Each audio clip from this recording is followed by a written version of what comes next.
The Lycan prince stood over the vampire queen and realized she was his mate. The silver blade stopped a breath from her throat, and Kieran's entire world shattered, not from the battle, not from the blood soaking through his armor, but from the sudden violent pull in his chest that screamed "mine" as he stared into eyes red as dying stars. The vampire queen beneath him should have been his enemy, his kill, the end of a war that had ravaged both their kingdoms for 3 centuries. Instead, every fiber of his being howled to protect her, to claim her, to drag her away from this battlefield and never let her go. Wait, before the next revelation unfolds. If this mystery has already captivated you, let us know where you're following this story from. To ensure you don't miss unexpected claims, broken bonds, or awakenings under the moon, subscribe and stay close. Now, back to the scene. Serafina didn't move, couldn't move. The Lycan prince's blade trembled against her skin, but his eyes, those impossible golden eyes, held something far more dangerous than death. Recognition, horror, and beneath it all, the same cursed pull that had just torn through her own chest like wildfire. "No," Kieran breathed, his voice breaking. "No, this isn't... You can't be." "Kill me or don't," Serafina hissed, though her own hands shook where they pressed against the scorched earth. "But stop looking at me like that." Around them, the battlefield fell silent. Lycans and vampires alike had frozen mid-strike, watching their leaders locked in this impossible tableau. Blood and ash painted the air between 2 armies that had forgotten why they'd paused. Kieran's second-in-command, Marcus, appeared at his shoulder. "Your Highness, she's wounded. Finish it. End this war." But Kieran couldn't move. The bond sang through him, ancient and absolute, the call of a true mate, something that hadn't appeared in the Lycan royal bloodline for 5 generations. Something that should never, could never, connect a shifter prince to a vampire queen. Kieran. His name fell from her lips unbidden, and she watched his entire body shudder at the sound. She didn't know how she knew his name. The bond whispered it to her, along with 1,000 other truths she didn't want to acknowledge. "Don't do this. Not to yourself." "She knows your name," Marcus snarled, moving closer. "She's done something to you, some vampire magic." "Stand down." Kieran's command cracked like thunder, and every Lycan within earshot dropped their gaze. He finally pulled the blade away, but he didn't sheath it, didn't help her up, just stared at her with those burning eyes that saw too much. "Retreat, all of you, now." "You can't be serious." "Now." The Lycan army melted back into the forest, confusion and anger rippling through their ranks. Serafina's own people hesitated until she raised one pale hand, blood dripping from her fingers. "Go. Return to the court. I'll follow." "My queen." Her general, Aldrich, ancient and scarred, looked between her and the Lycan prince with dawning understanding. "No, not him. Anyone but." "I said go." They obeyed, but she felt their fear trailing behind them like smoke. Fear for her, fear of what this meant. When the armies had vanished into the dusk, leaving only corpses and the smell of death, Kieran finally spoke. "How long have you known?" "Known what?" But she was a terrible liar, and they both knew it. "Don't." He crouched before her, the blade still between them, his face carved from pain. "Don't lie to me. Not about this." Serafina pushed herself upright, her ribs screaming in protest. The wound in her side leaked black blood, Lycan venom, burning through her system. She'd have hours before it killed her, maybe less. I felt it the moment I saw you on the battlefield. Happy? No. The word came out raw. This is impossible. Yet here we are. She tried to stand, stumbled. His hand shot out instinctively to steady her, and the contact sent lightning through them both. They jerked apart as if burned. I should kill you, Kieran said, but there was no conviction in it. You've murdered hundreds of my people. This war, your father started this war. Your great-grandfather killed my mother, Serafina shot back, fury momentarily drowning out the pull between them. Don't pretend your hands are clean, Prince.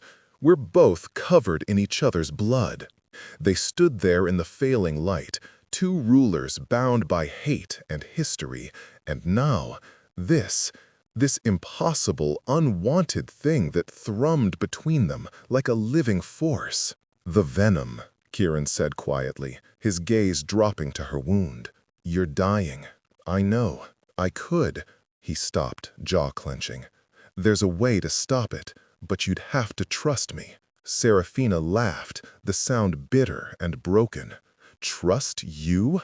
You just tried to kill me, and you tried to kill me first. He took a step closer, and she forced herself not to retreat.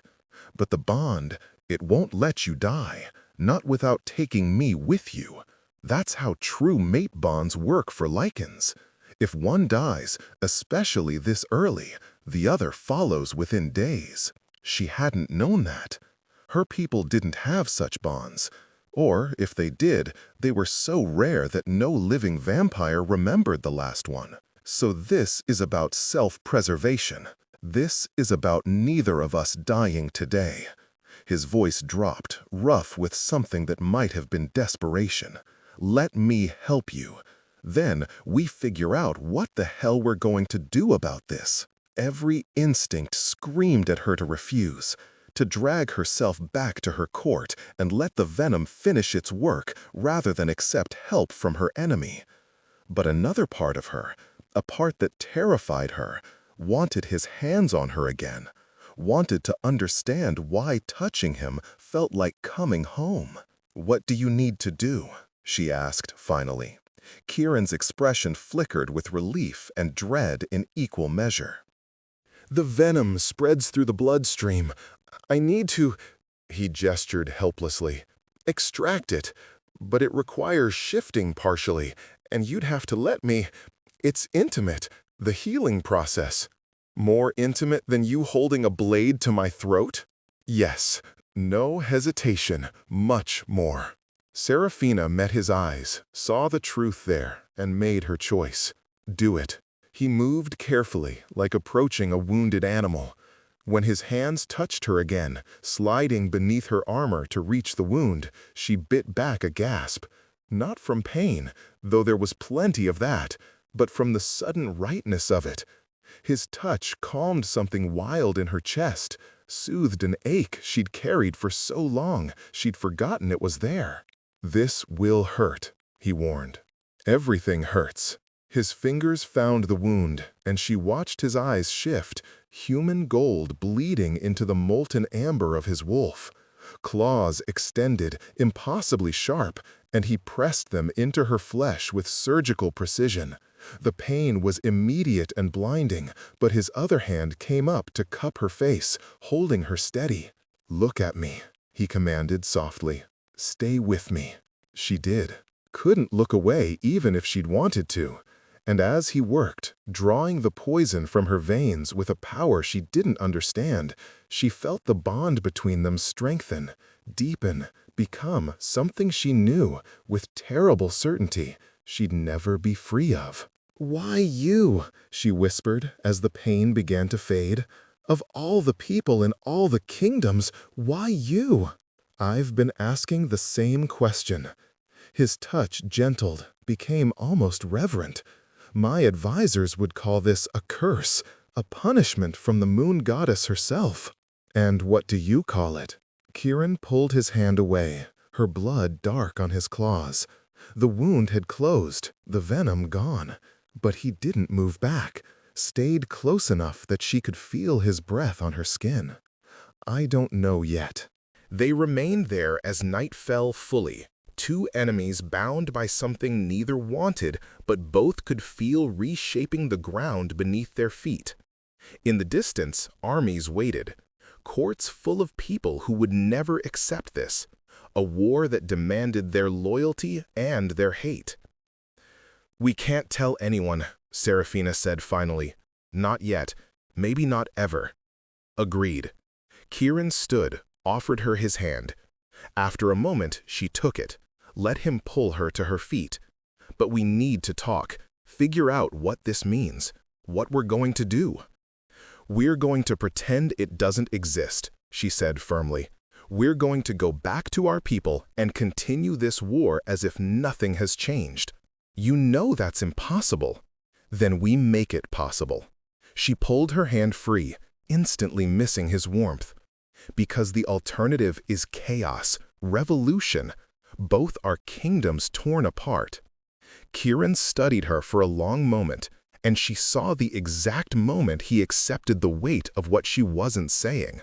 They were both monarchs before they were anything else, duty before desire. Always. 3 days, he said. "Meet me at the border ruins, alone. We'll talk then. And if I don't come?" His smile was sad and knowing. "You will. The bond won't let you stay away. Neither of us has that strength." He was right, and she hated him for it. Hated herself more for the part of her that was already counting down the hours until she could see him again. Kieran turned to leave, then paused. "Serafina?" "What?" "Don't die before then. That's an order from your mate." The word, mate, hung between them like a thrown blade. She watched him disappear into the forest, his form melting into wolf shadow, and pressed a hand to her chest where the bond pulsed warm and insistent. 3 days.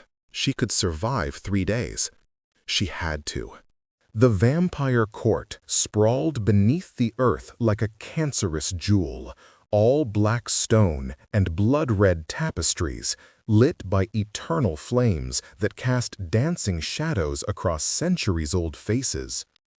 Serafina entered through the main gates, knowing every eye would be watching, judging, questioning why their queen had survived an encounter with the Lycan prince when so many had fallen. Aldrich met her at the throne room entrance, his expression grave. "The council is demanding answers." "They always are." She straightened her spine, forced strength into limbs that still trembled from Kieran's touch. "What are they saying?" "That you showed mercy, that you hesitated when you should have struck." His pale eyes searched her face. "They're not entirely wrong. We were both wounded. Finishing the fight would have meant mutual destruction. That would have been preferable to some." Aldrich moved closer, dropping his voice. "Serafina, what happened out there? I've known you since you were a child. I can see something's wrong." She wanted to tell him. Aldrich had been her father's most trusted general, the closest thing she'd had to family since her mother's death. But the words stuck in her throat. How could she explain that she was bound to their greatest enemy? That every instinct screamed at her to return to the forest, to find Kieran, to understand this impossible thing between them.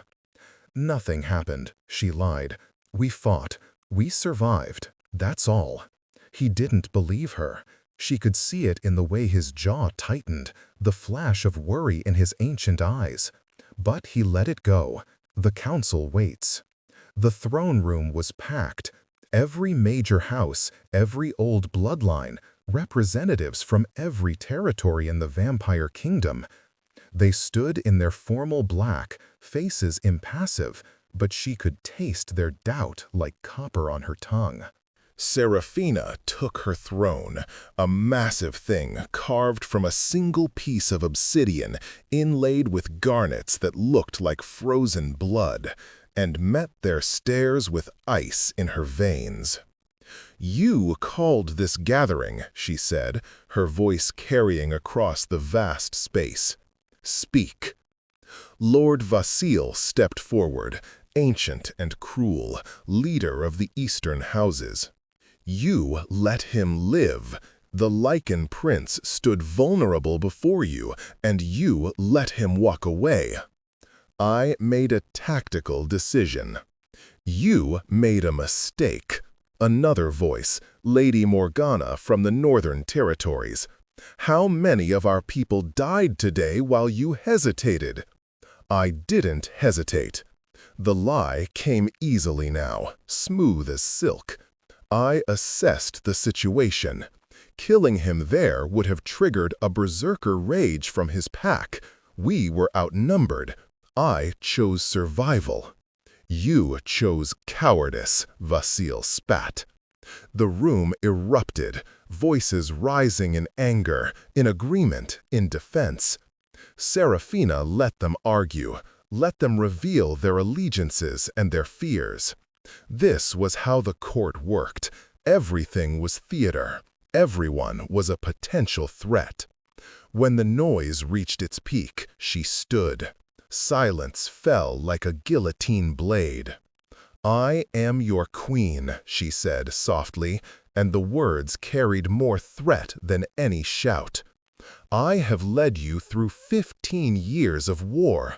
I have bled for you, killed for you, lost everything for you. And now you question my judgment because I chose strategy over suicide?" "We question your commitment," Vasil said, refusing to back down. "Your mother would have finished him. My mother is dead because she let her emotions override her sense." The words came out harsh, final. "I will not make the same mistake." She let that sink in, let them remember how her mother had fallen, charging into a Lycan ambush, driven by grief and rage after her mate's death.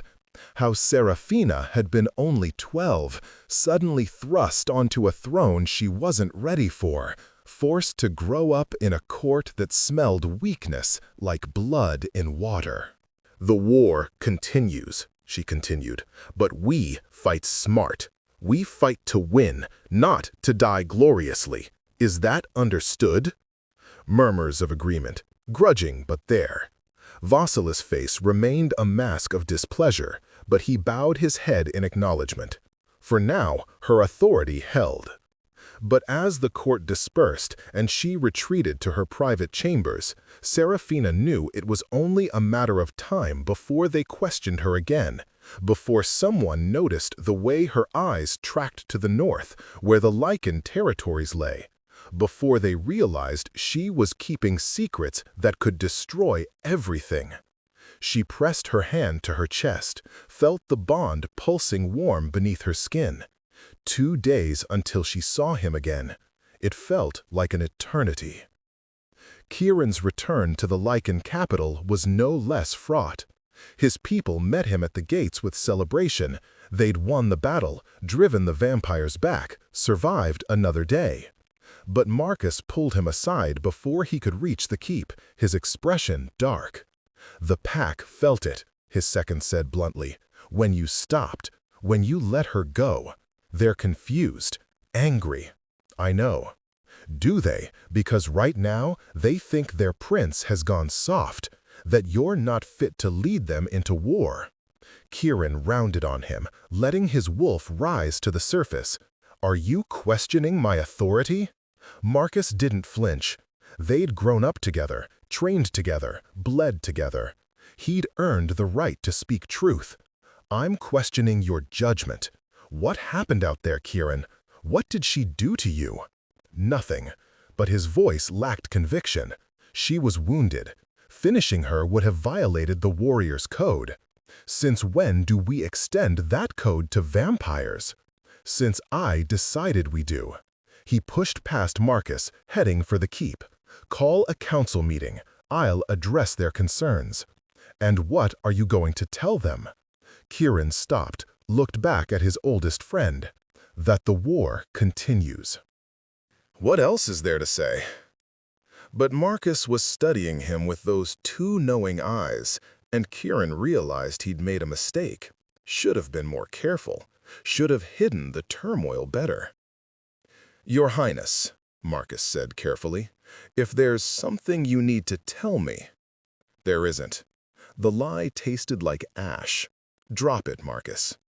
He walked away before his second could push further, but he felt those eyes on his back all the way into the keep. His father waited in the throne room, looking more wolf than man despite his human form. King Aldrich, named after the vampire general because, of course, fate had a sense of irony, was everything Kieran was supposed to become: strong, ruthless, unmoved by anything but the good of the pack. "You let the vampire queen escape," his father said without preamble. "I made a tactical decision." The same lie he'd told Marcus, the same lie he'd keep telling until he figured out what the truth was. "Your grandfather would have taken her head." "My grandfather died in this war." Kieran met his father's gaze steadily, sacrificing himself in a grand gesture that accomplished nothing. "I'm trying a different approach." "And that approach includes letting our enemies live?" "That approach includes not dying stupidly." He moved to the windows, looked out over the forest.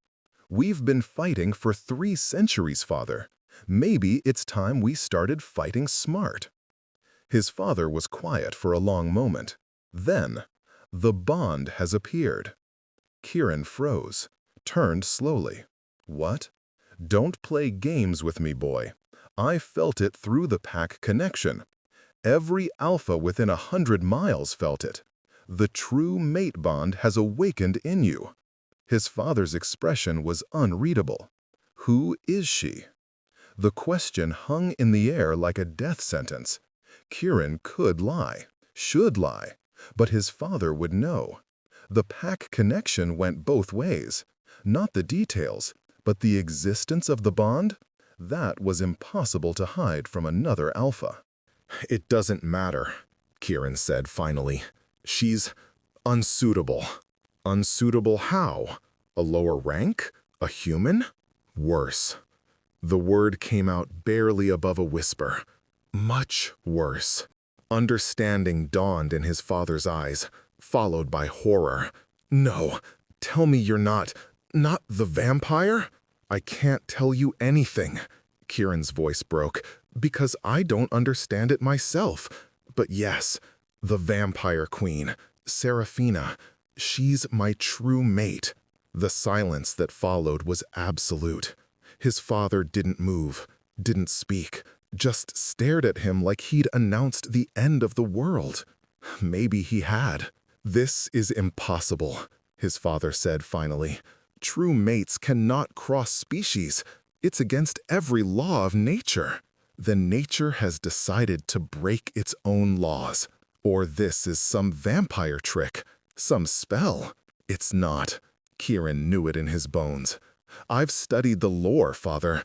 I know what a true mate bond feels like, and this is it." His father moved to his own throne, sank into it like a man twice his age. "Then we're cursed. The moon goddess is punishing us for our pride, for this endless war." "Maybe," Kieran couldn't disagree. "Or maybe she's trying to tell us something. That we should lay down and surrender to the creatures who've murdered our families, who've bled us dry for generations. That maybe there's another way." But even as he said it, Kieran didn't believe it. How could there be? The hate ran too deep. The wounds were too fresh. His own mother had died in a vampire raid when he was 16. How was he supposed to reconcile that with what he felt for Seraphina? "What are you going to do?" his father asked.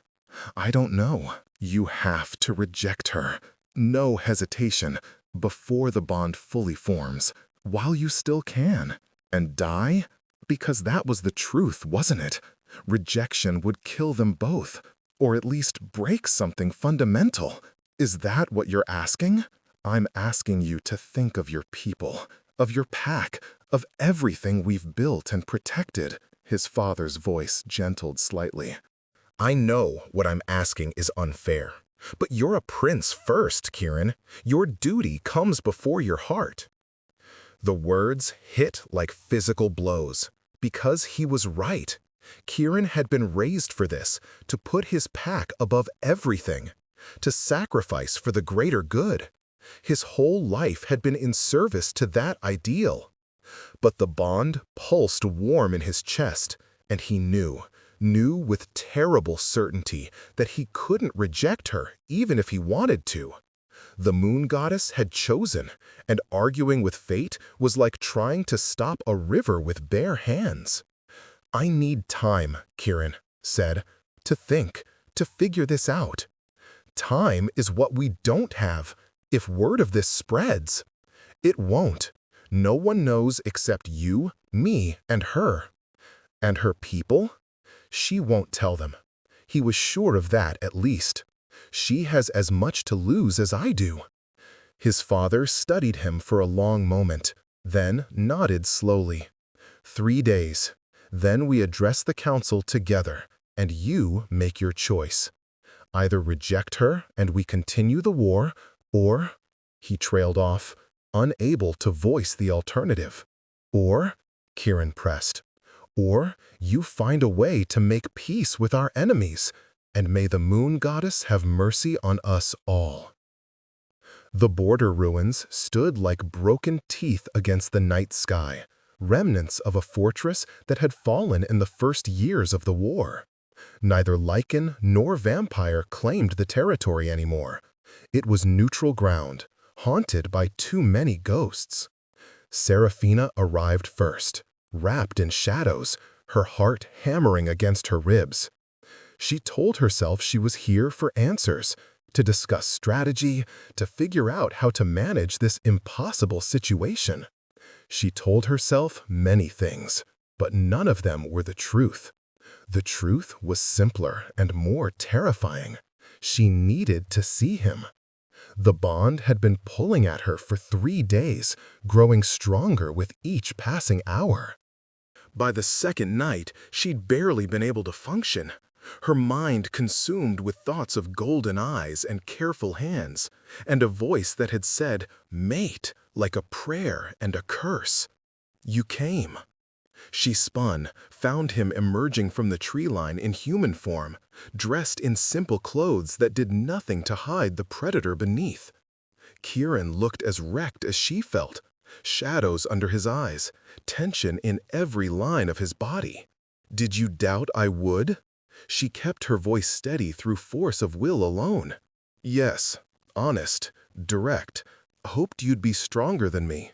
I'm not." They stood in the ruins, ancient stone crumbling around them, and neither moved closer, as if they both understood that touching again would shatter whatever fragile control they'd managed to maintain. "I told my father," Kieran said finally. "He knows about the bond." Seraphina's chest tightened. "And he wants me to reject you, to end this before it destroys both our kingdoms." Smart man. She forced the words out past the sudden tightness in her throat. "You should listen to him." "Should I?" He took a step closer, and she held her ground. "Is that what you want? For me to reject you? What I want doesn't matter. It's the only thing that matters." Another step. Close enough now that she could feel the heat of him, the pull of the bond singing between them. "Tell me you don't feel this. Tell me I'm alone in this madness." "I can't." The admission felt like defeat. But feeling something doesn't make it right, doesn't make it possible. "Then what do we do?" His voice dropped, became almost pleading. "Because I can't sleep, can't eat, can't think about anything but you. And I've tried, Seraphina. I've tried so hard to pretend this doesn't exist. Try harder. I can't." He reached for her, stopped himself. "And neither can you. That's why you're here."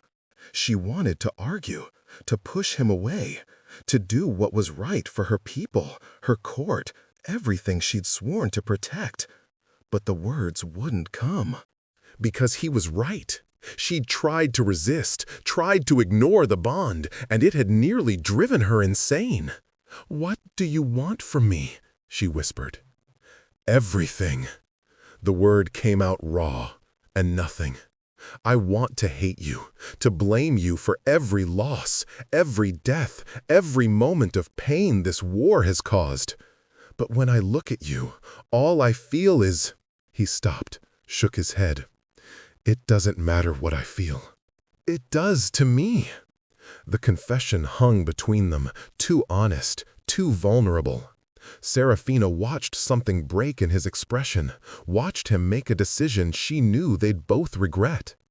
Then he was crossing the distance between them, pulling her into his arms, then she was rising to meet him. Their lips crashed together with 3 days of denied need, 3 centuries of hate, and something older and more powerful than either. The bond roared to life, and Serafina felt it complete something fundamental in her chest, like a missing piece clicking into place. Kieran's hands were in her hair, hers gripping his shoulders, and neither could get close enough. The kiss deepened, became desperate, became everything they'd been fighting against, and everything they'd been afraid to want. When they finally broke apart, both breathing hard, reality crashed back in. "We can't do this," Serafina said, even as her hands refused to let go of him. "I know. Our people. I know. This will destroy everything. I know." He pressed his forehead to hers, eyes closed. "But I can't walk away from you. I've tried. The bond won't let me." She understood, had felt the same impossible pull. "So what do we do?" "We meet. Here. In secret." His voice was steady despite the chaos in his eyes. "We figure this out, and we don't tell anyone until we have answers." "That's not a plan. That's a delay." "It's all we have." He was right, and she hated it. But the alternative, rejection, death, or revealing the truth, was impossible.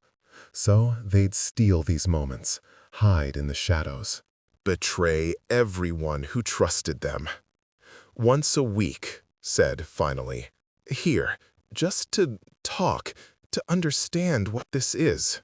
"Just to talk," Kieran agreed, but they both knew it was a lie. They stayed in the ruins until dawn threatened, wrapped in each other's arms, speaking in whispers about nothing and everything. She learned he loved reading, that had studied philosophy before the war demanded his full attention. He learned she played the violin, though she hadn't touched one in years. They shared pieces of themselves they'd never shown anyone else, and with each revelation, the bond grew stronger, more undeniable. When they finally parted, both knew they'd crossed a line they couldn't uncross. The war continued, the kingdoms demanded their loyalty, and they'd just become the biggest threat to everything they were supposed to protect. But as Serafina watched Kieran disappear into the forest, she couldn't bring herself to regret it. For the first time in 15 years, she felt something other than duty and obligation. She felt alive. 3 months passed in stolen moments, weekly meetings that turned into twice-weekly meetings, conversations that deepened into confessions, touches that became something neither could deny. And all the while, the war ground on, claiming lives on both sides, feeding the hate that made their connection impossible. Serafina became an expert at deception, sneaking away from her court, crafting elaborate excuses, hiding the truth behind layers of misdirection. She told herself it was temporary, that eventually she'd find the strength to end it. But every time she saw Kieran, that strength crumbled. "I brought you something," he said one night, pulling a small package from his coat. They were in their usual spot in the ruins, seated on broken stone, shoulders touching, despite all the space around them. It had become their place, sacred ground where they could pretend the rest of the world didn't exist. Serafina opened the package carefully, found a leather-bound journal inside. The cover was worn, well-loved, and when she opened it, she saw pages filled with neat handwriting. "My mother's diary," Kieran explained softly. "From before the war consumed everything. I wanted you to know that we weren't always like this, that there was a time when we could be more than just soldiers." She traced the words with trembling fingers, felt the weight of what he was offering. "Kieran, I can't. This is too much." "Read it, please." She wrote about peace, about ways to end the cycle. His voice dropped. Maybe she knew. Maybe somehow she knew we'd need answers. Serafina looked up at him, saw hope and desperation warring in his expression. "You think there's a way? Really?" "I have to believe there is. Because the alternative, walking away from you, watching this bond tear us both apart, I can't do that anymore. Even if it means betraying everyone who trusts us, even then." He cupped her face, gentle and sure. "I know that makes me a terrible prince, a worse leader. But I can't be what they need me to be and still have you. So I'm choosing you." The words should have terrified her, should have sent her running back to her court, to her duty, to the safety of hate and distance. Instead, they settled in her chest like a key finding its lock. "I'm choosing you too," she whispered. "Moon goddess, help us both." They kissed then, slow and deep, and it felt like falling and flying all at once. The bond hummed between them, satisfied, complete. For this moment, in this place, they weren't enemies, weren't rulers with impossible responsibilities. They were just Kieran and Serafina, two people who'd found something precious in the middle of a war and were too foolish or too brave to let it go. But outside their bubble, the world was changing. Whispers had started in both courts, questions about where their leaders disappeared to. Suspicions about the sudden decrease in attacks, the strange hesitation in their strategies. And Lord Vasile, patient and cruel, was beginning to piece together the truth. The confrontation came on a night when Serafina should have been attending a court function. She'd made her excuses, a headache, the need for solitude, and slipped away to meet Kieran. They'd been lying in the ruins, wrapped in each other, talking about impossible futures, when she felt it. The presence of other vampires, multiple, moving fast. She was on her feet in an instant, Kieran rising beside her. "We have to go, now." "What?" "They followed me." Horror crashed through her. "Kieran, they followed me." His eyes went gold, wolf rising to the surface. "How many?" Before she could answer, Lord Vasile stepped into the clearing, flanked by 6 of his most loyal guards. His ancient face held triumph and disgust in equal measure. "So it's true," he said, voice carrying across the ruins. "Our queen has been whoring herself to the enemy." "Careful," Serafina warned, power crackling around her. "You forget who you're speaking to." "I'm speaking to a traitor." Vasile's gaze cut to Kieran, who'd moved to stand beside her, shoulder to shoulder. "And her Lycan pet. Did you really think you could hide this? That no one would notice your absences, your distraction?" "This is none of your concern," she said. But she knew, they both knew, it was over. Their secret was out.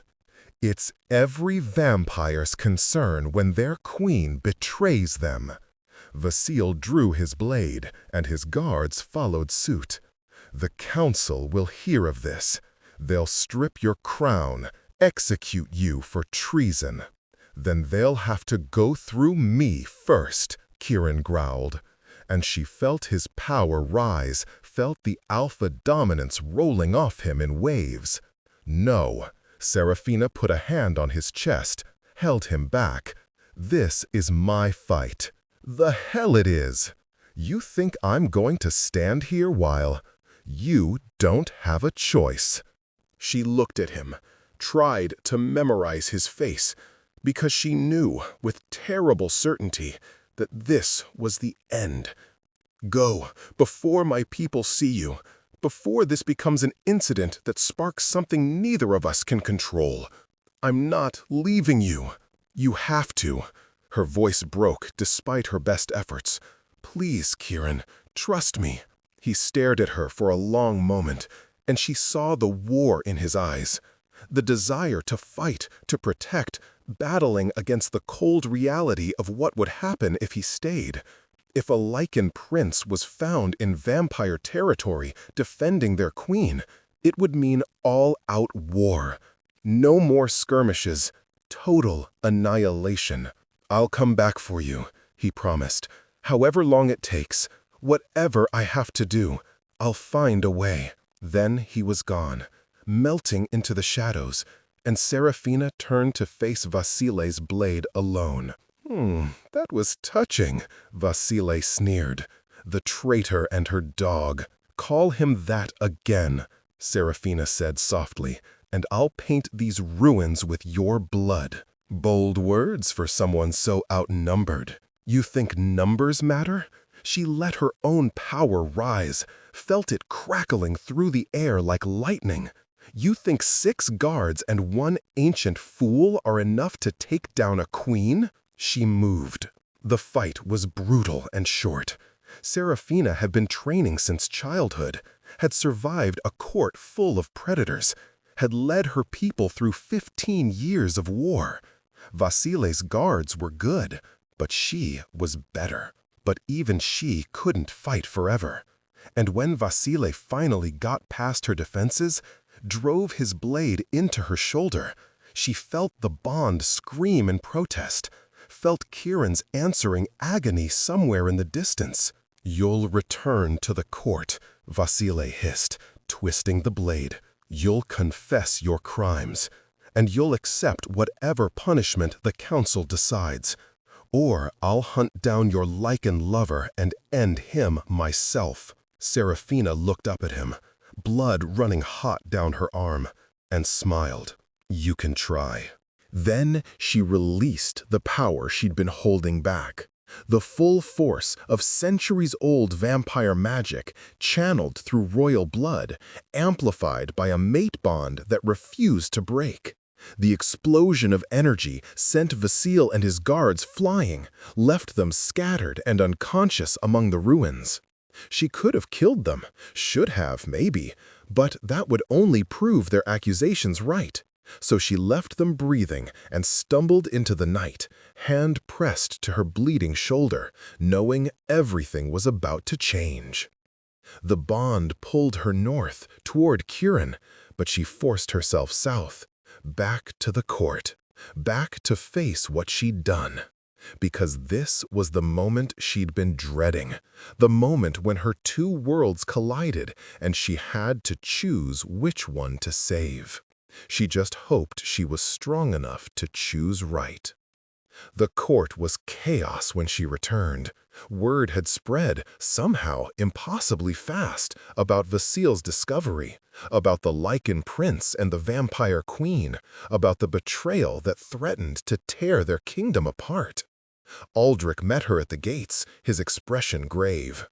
Tell me it's not true. I can't. He closed his eyes, and she saw decades of loyalty warring with disappointment. How long? 3 months, maybe longer. I don't. It's hard to remember when it started. She leaned against the stone wall, suddenly exhausted. The bond formed on the battlefield during the last major engagement. One moment I was trying to kill him. The next, you were mated to our greatest enemy. Aldrich's voice held no judgment, only sadness. Serafina, what were you thinking?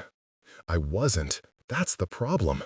She looked up at the ancient vampire who'd been her guardian, her teacher, her friend. I tried to fight it, Aldrich, I swear I did.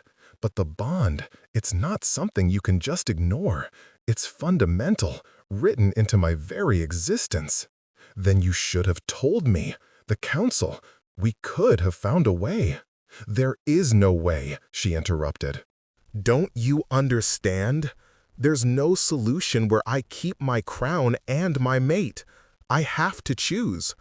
And if I choose him, our people lose their queen in the middle of a war. If I choose them, I lose him, and myself in the process. Aldrich was quiet for a long moment. Then, the council has called for your immediate trial. They're discussing execution, I know. And you came back anyway? Where else would I go? She pushed off the wall, straightened her spine. I'm their queen. I face my consequences. Even if those consequences mean death? Even then. He studied her with those ancient eyes, and she saw something shift in his expression. You love him. It wasn't a question, but she answered anyway. Yes, Moon Goddess help me, I do. Then fight for him. Aldrich moved closer, dropped his voice. Not here, not in front of the council. You'll lose that battle. But there are other ways, other paths. I'm not running. I'm not asking you to run. I'm asking you to be smart. He pressed something into her hand, a small key. My personal chambers. There's a passage behind the bookshelf, leads outside the city walls. If this goes badly, and it will, use it. Aldrich, you're the closest thing I've had to a daughter in 5 centuries, he said roughly. I won't watch them execute you for the crime of finding your mate. Even if that mate is a Lycan. Tears burned behind her eyes. If I use that passage, I'll be branded a traitor, a coward, everything they're accusing me of. Better a living traitor than a dead martyr. He cupped her face, gentle and sure. Your mother would understand. She'd want you to live, to fight, to find a way to end this madness. How? How do I end a war that's lasted 3 centuries? I don't know. But I know you can't do it from a grave. He stepped back, formal once more. The council waits. Go, face them. Show them you're not afraid. And if the moment comes, if you need to choose life, choose him, choose hope. Serafina nodded, unable to speak past the lump in her throat. Then she squared her shoulders and walked into the throne room to face her fate. The council was already assembled, every major house represented. Lord Vasil stood at the front, bandaged but triumphant, his evidence laid out like weapons, testimony from his guards, reports of her absences, and worst of all, the mate bond itself, which blazed like a beacon for anyone with the power to sense it. Queen Serafina, the High Council elder spoke, his voice heavy with centuries. You stand accused of treason, of consorting with the enemy, of betraying your people and your crown. How do you answer these charges? She could lie, could claim it was a trick, a vampire spell gone wrong, anything but the truth. But she was done hiding, done pretending. Guilty, she said clearly, to all of it. The room erupted, shouts of anger, of betrayal, of vindication from those who'd always doubted her. She let them rage, let them have their moment, because soon enough it would be her turn. When the noise finally died down, she spoke. I am mated to the Lycan prince, the bond formed during battle, a true mate bond, not of my choosing, but of the moon goddess's design. I tried to fight it, tried to deny it, but it exists, and it's not something I can simply reject without dying. Then die, someone shouted from the crowd. Better dead than mated to a dog. Perhaps, she agreed calmly, But my death would accomplish nothing, would change nothing. The bond would kill him too, and we'd lose whatever chance we have at ending this war. You speak of peace with the creatures who murdered your mother? Vasil's voice dripped venom. Who've slaughtered thousands of our people. I speak of survival. She met his gaze steadily. We've been fighting for 300 years. How many more do we have left? How many more can die before there's nothing left to protect? So your solution is to surrender? To spread your legs for the enemy and call it diplomacy? She moved before she could think, power crackling around her, and Vasil flinched back. My solution is to try something other than endless death. But if you'd prefer, we can continue as we are. Keep bleeding each other dry, keep sending our children to die, keep this meaningless cycle spinning until we're all dust. Meaningless? The High Elder's voice cut through the tension. You call defending our people meaningless? I call fighting without purpose meaningless. She turned to face the entire council. Tell me, what are we fighting for anymore? What's the goal? To kill all the Lycans? To claim their territory? Or is it just to kill them because that's what we've always done? Silence. Heavy and damning. That's what I thought, Serafina continued. We're fighting because we've forgotten how to stop. Because hate is easier than hope. Because change terrifies us more than death. And you think your Lycan mate is the solution? Lady Morgana asked, her tone skeptical but not hostile. I think he's a chance. One neither of us asked for, but one the moon goddess gave us anyway. She took a breath, prepared to say the words that would either save her or doom her. I'm not asking you to accept him, or to forgive the Lycans. I'm asking for time, to explore whether this bond, this impossible thing, might be the key to something better. And if we refuse, Vasil demanded, then you execute me, and the war continues. And in another 3 centuries, assuming anyone survives, we'll be having this same conversation. She spread her hands. The choice is yours. The council deliberated. Hours passed while Serafina waited, standing before her throne but not daring to sit, showing respect but not submission. She could feel the bond pulling at her, could sense Kieran somewhere in the distance, waiting to hear if she lived or died. Finally, the High Elder spoke. We cannot allow this to continue as it has. The secrecy, the deception. But neither can we ignore the potential you speak of. Hope flickered in her chest. Therefore, we propose a trial period. 3 months. You will meet with the Lycan Prince openly, under guard, and you will negotiate.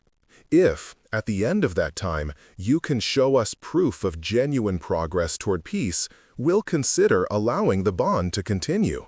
And if we can't, she asked, then you reject him, or you abdicate, but either way, you'll no longer be our queen.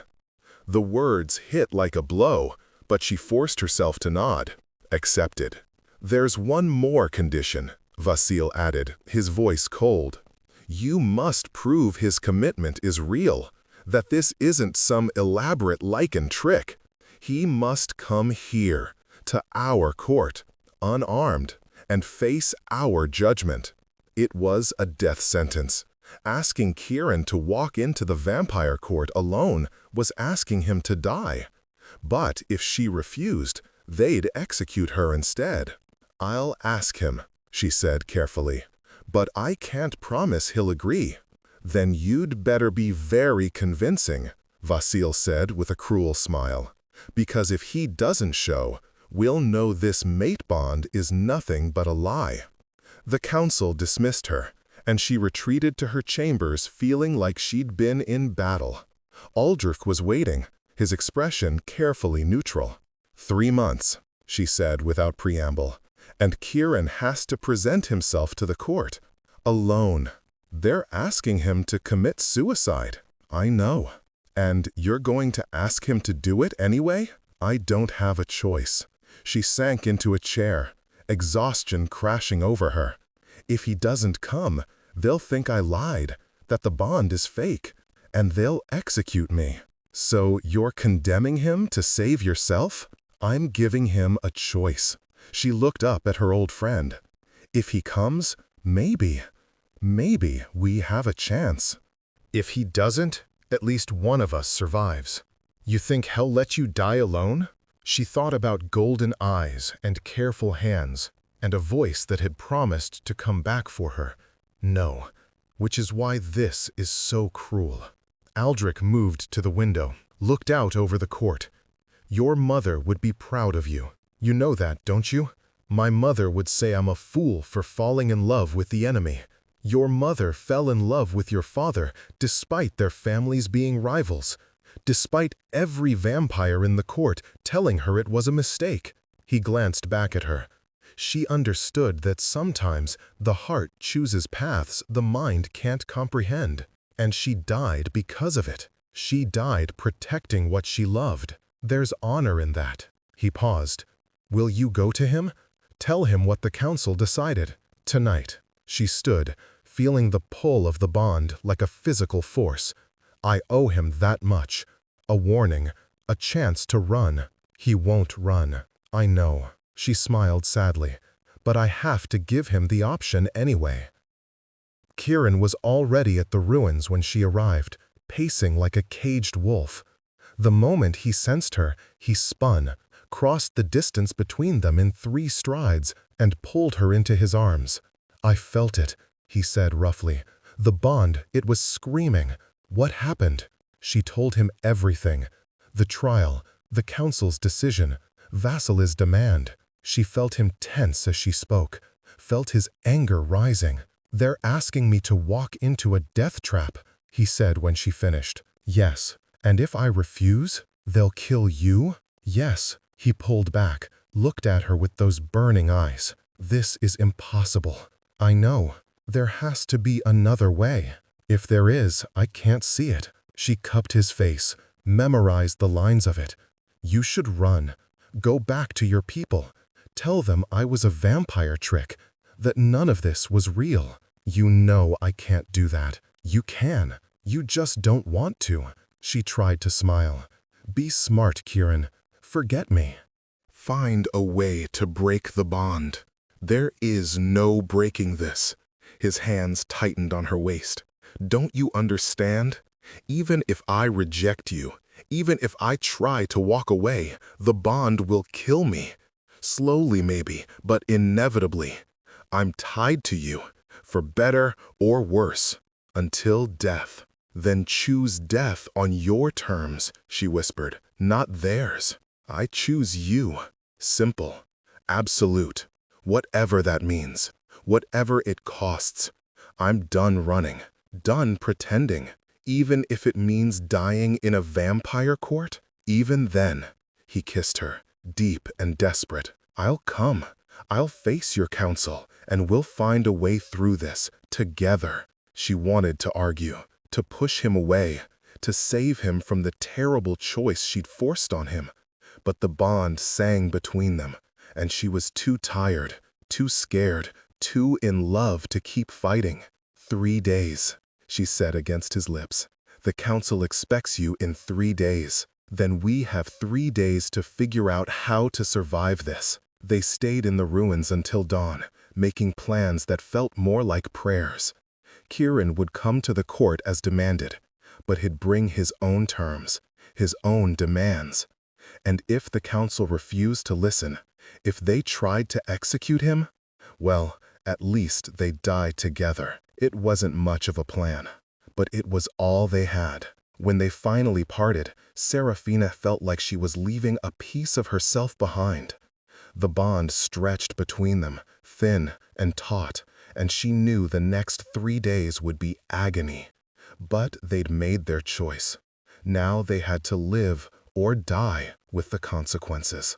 The day Kieran was scheduled to arrive, the court was electric with tension.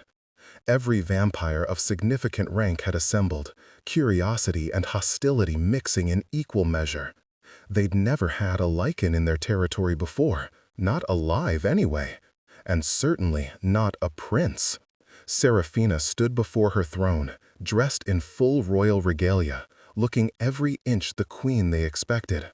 But inside, she was terrified. For Kieran, for herself. For the fragile hope they'd been building. When he finally appeared, escorted by Aldrich and surrounded by guards, the entire court fell silent. Kieran looked magnificent and vulnerable all at once. No armor, no weapons, just simple clothes and quiet dignity. His eyes found hers across the room, and she felt the bond pulse warm between them. Reassurance, trust, love. "The Lycan Prince," Vasile announced, his voice dripping satisfaction. "Come to prove his devotion to our queen." How touching! Kieran ignored him, kept his gaze on Seraphina. "I came as requested." "So you did," the High Elder spoke, his ancient voice carrying across the throne room. "And now we must decide what to do with you." "I have a proposal," Kieran said calmly, "if you're willing to listen." Murmurs rippled through the crowd. This wasn't how things were supposed to go. The Lycan was supposed to beg, to plead, to show weakness, not stand before them with the confidence of an alpha prince. "Speak," the High Elder said, finally. Kieran turned to address the entire court. "I am mated to your queen, a true mate bond blessed by the moon goddess herself. I didn't choose this, neither did she, but it exists, and it's not something either of us can simply walk away from." "You speak of your goddess," someone called out. "She means nothing to us." "Perhaps, but the bond itself should mean something." He paused. "Let that sink in. For 3 centuries, our peoples have been at war, killing each other, bleeding the land dry. And for what? Territory? Pride? Or just because we've forgotten any other way?" He was echoing Seraphina's words from her own trial, and she felt a rush of love for him, for his courage, his willingness to stand before his enemies and speak truth. "My father wants me to reject her," Kieran continued, "to end the bond and continue the war. But I can't do that, not just because it would kill us both, but because I believe this bond is a chance, maybe the only chance we'll ever have. To find another path, to end this cycle of death." "Pretty words from a dog," Vasile sneered. "What do you actually propose?" "A truce. For 3 months, as your council already decided. No attacks from either side. And during that time, Seraphina and I negotiate, find common ground, build trust." His eyes found hers again. "And at the end of 3 months, if we've failed, if we can't show genuine progress toward peace, I'll reject her. I'll die, and shall follow, and the war can continue as before." The court erupted, voices shouting over each other, some in anger, some in consideration. Seraphina watched it unfold, her heart in her throat, waiting to see which way the tide would turn. "And what does your father say about this generous offer?" Lady Morgana asked, her voice cutting through the chaos. "He doesn't know I'm here." Kieran's admission sent another wave of shock through the room. "I came without his permission, without my pack's knowledge, because this is bigger than one king's pride, bigger than any of us." "So, you're a rogue," Vasile said, "abandoned by your people, worth nothing." "I'm a prince willing to risk everything for peace." Kieran's voice hardened. "Which is more than I can say for the vampires who hide behind 3 centuries of hate rather than face the possibility of change." The insult hung in the air, dangerous and deliberate. Serafina saw Vasil's hand move toward his blade, saw the guards tense. This was the moment, the point where everything could explode into violence. She moved before anyone else could, stepped down from her throne, crossed the space between them, and took Kieran's hand in full view of the entire court. "He's right," she said clearly. "We've been cowards, all of us, choosing the safety of hate over the risk of hope. But I'm done being a coward." She turned to face the council, Kieran's hand warm in hers, the bond blazing between them like a star. "I love him. I didn't want to, didn't ask for it, but I do. And if that makes me a traitor, then execute me now. But know that you'll be killing your best chance at ending this war." The silence that followed was absolute. Every eye in the court fixed on their joined hands, on the obvious truth of the bond that connected them. Finally, the High Elder spoke. "You would truly die for him?" "I would live for him," Serafina corrected. "Fight for him. Build something better for him. But yes, if it comes to death, I'll face that too." The ancient vampire studied them both for a long moment. Then, impossibly, he smiled. "Your mother said something similar once, about your father. The court tried to forbid their union too." Serafina's breath caught. She'd never heard this story, had always been told her parents' match was approved, celebrated. "They threatened to strip her crown," the High Elder continued, "to exile her if she didn't choose someone more suitable. Do you know what she told them?" "No." "That love was worth more than a crown, that she'd rather rule in exile with her mate than sit on a throne alone." His expression softened. "She was the bravest queen we ever had, until you." Tears burned behind Serafina's eyes. "Then you'll accept this, the truce?" "On one condition." He looked at Kieran. "You must convince your father to agree, to honor the 3-month ceasefire. If he refuses, if the Lycans attack during this period, the deal is void." Kieran nodded slowly. "I'll make him understand." "See that you do." The High Elder stood, and the entire court rose with him. 3 months, starting tonight. Neither side attacks, neither side breaks faith. And at the end, we reconvene and see what you've built. It wasn't perfect, wasn't everything they needed, but it was a chance, a real, genuine chance. Kieran squeezed her hand, and she felt his relief echo through the bond. They'd survived, both of them. Now came the harder part, making good on their promises. The journey to the Lycan capital took 2 days, and Kieran spent most of it preparing what he'd say to his father. How he'd convince a man who'd spent his entire life fighting vampires to accept a truce, to accept his son's mate. Serafina traveled with him, against Aldrich Hidlice, but she refused to let him face this alone. They were in it together now, for better or worse. The pack sensed them coming, could feel their alpha returning with a vampire at his side. By the time they reached the keep, every Lycan in the capital had assembled. Warriors and elders, children and craftsmen, all staring at the impossible sight of their prince holding hands with the vampire queen. Marcus met them at the gates, his expression unreadable. "You brought her here." "I did." "Your father is not pleased." "I imagine not."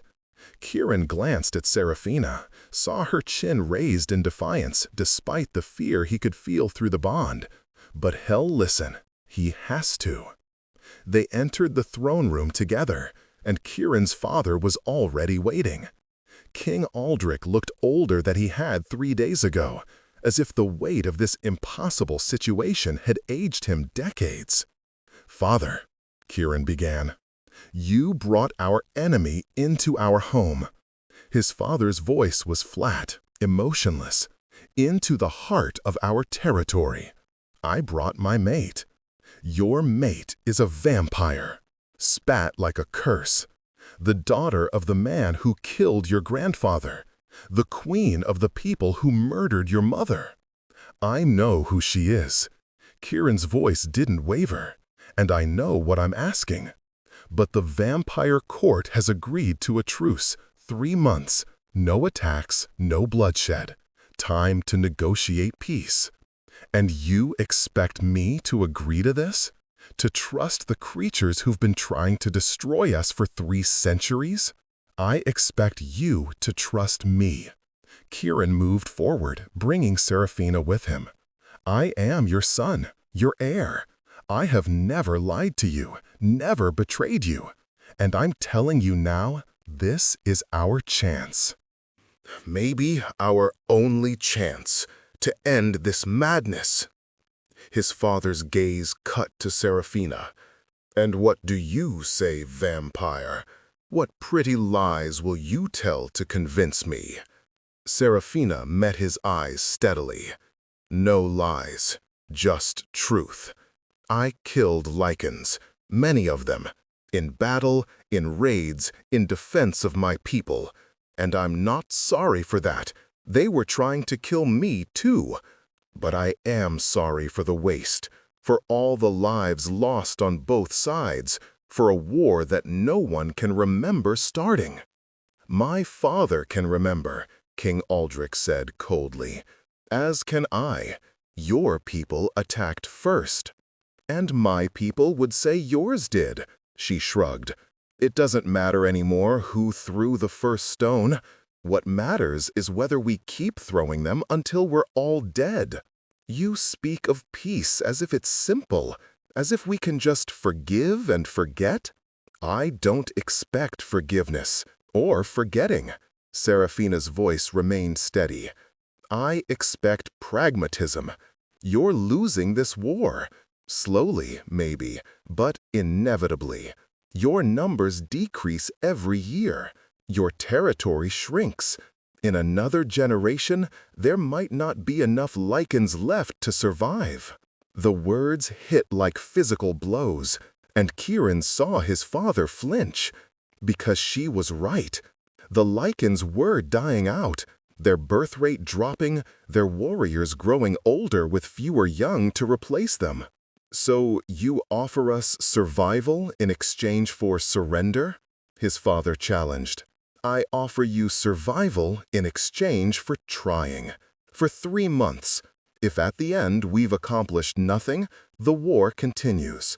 But if we succeed, if we find a way forward, both our peoples live. King Aldrich looked between them, saw the bond blazing bright, saw the truth of their connection. Finally, he sighed, and it sounded like defeat. 3 months. But there are conditions.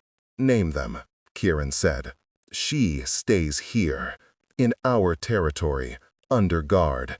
If this is real, if she truly wants peace, she can prove it by living among us, learning our ways, showing she's more than just our enemy wearing a pretty face. Serafina's hand tightened in Kieran's, but she nodded. Agreed. And if any vampire attacks during this period, then I answer for it, she finished, with my life if necessary. Good. His father stood, moved down from the throne. Up close, Kieran could see the exhaustion in his eyes, the weight of too many years fighting. I don't like this. Don't trust it. But I trust you, my son. And if you believe this is the path, I'll follow. For now. It wasn't acceptance. Not really. But it was enough. The 3 months that followed were the hardest and most beautiful of Serafina's life. Living among the Lycans, she learned they weren't the monsters her people had painted them as. They were families, communities, people who laughed and loved and mourned their dead. She helped rebuild homes destroyed in raids, learned their customs, their stories, the names of their children. And slowly, so slowly, she felt the hate begin to thaw. Not from everyone. Some would never accept her. But enough. enough to matter. Kieran was beside her through all of it, teaching her, protecting her when tempers flared, loving her when the weight of it all became too much. The bond between them grew stronger, deeper, until she couldn't imagine existing without him. And in the vampire court, Aldrich worked similar miracles, presenting the Lycan perspective to skeptical nobles, showing them the cost of continued war, building bridges where before there had been only walls. On the 90th day, Serafina woke to find Kieran already awake, watching her in the pre-dawn light. "Today," he said softly. "Today," she agreed. The final day. The day they'd return to both courts and present what they'd built, what they'd learned. "Are you ready?" She thought about everything they'd accomplished. The friendships formed, the understanding reached, the fragile, precious hope they'd nurtured. "As ready as I'll ever be." They traveled to neutral ground, the same ruins where they'd first met in secret. Both courts assembled, Lycans on one side, vampires on the other, weapons sheathed but present. Kieran and Serafina stood in the middle, hands joined, and faced their peoples. "3 months ago," Kieran began, "we asked you to trust us, to give us time to explore whether peace was possible." "Peace is possible," Serafina continued. "Not easy, not simple, but possible. We've seen it in the friendships formed, the understanding reached, the willingness to see each other as more than enemies." "We propose a treaty," Kieran said, "not an end to all grievances, not perfect harmony, but an agreement to stop killing each other, to establish borders, to trade, to coexist." "And what of the past?" Lord Vasile demanded. "The blood debt, the crimes committed?" "We acknowledge them," Serafina said, "on both sides. We mourn them, but we don't let them determine our future. Because our children deserve better than the inheritance of hate we've been passing down." Murmurs rippled through both crowds, not all agreeing, but enough considering, enough willing to try. King Aldrich stepped forward. "And this bond between you, how do we know it's not just manipulation, vampire magic designed to weaken us?" "You don't," Kieran answered honestly. "You have to take it on faith, the same way we're asking you to take peace on faith. But I can tell you this, I love her, completely, irrevocably. And I believe the moon goddess brought us together for a reason, to show us another way." The High Elder moved to stand opposite the king. "The bond is real. My seers have confirmed it. True mate, blessed by powers older than our war. Whether we choose to honor that blessing or curse it is up to us." The two leaders stared at each other across the ruins, centuries of hate and hurt between them. Then, slowly, King Aldrich extended his hand. "A trial period. 1 year. We maintain separate territories, but we don't attack, don't raid, and at the end, we meet again. Decide if this peace is worth keeping." The High Elder studied the offered hand for a long moment. Then he took it, agreed. The sound that rose from both crowds was complex, not celebration, not quite, but relief, exhaustion, and underneath it all, the tentative seed of hope. Serafina felt tears streaming down her face, felt Kieran pull her close, felt the bond singing between them in pure joy. They'd done it. Against every odd, every expectation, they'd found a way. "We have a year to make this work," she whispered against his chest. "Then we'll make it work." He kissed the top of her head. "Together." Around them, Lycans and vampires began to mingle cautiously. Not friends, not yet, but no longer enemies either.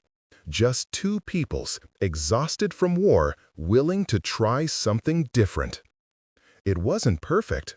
There would be setbacks, conflicts, moments when the old hate threatened to resurface. But standing there in the ruins where their secret had begun, Serafina felt something she hadn't felt in 15 years. Peace. Not just between their peoples, but in her own heart.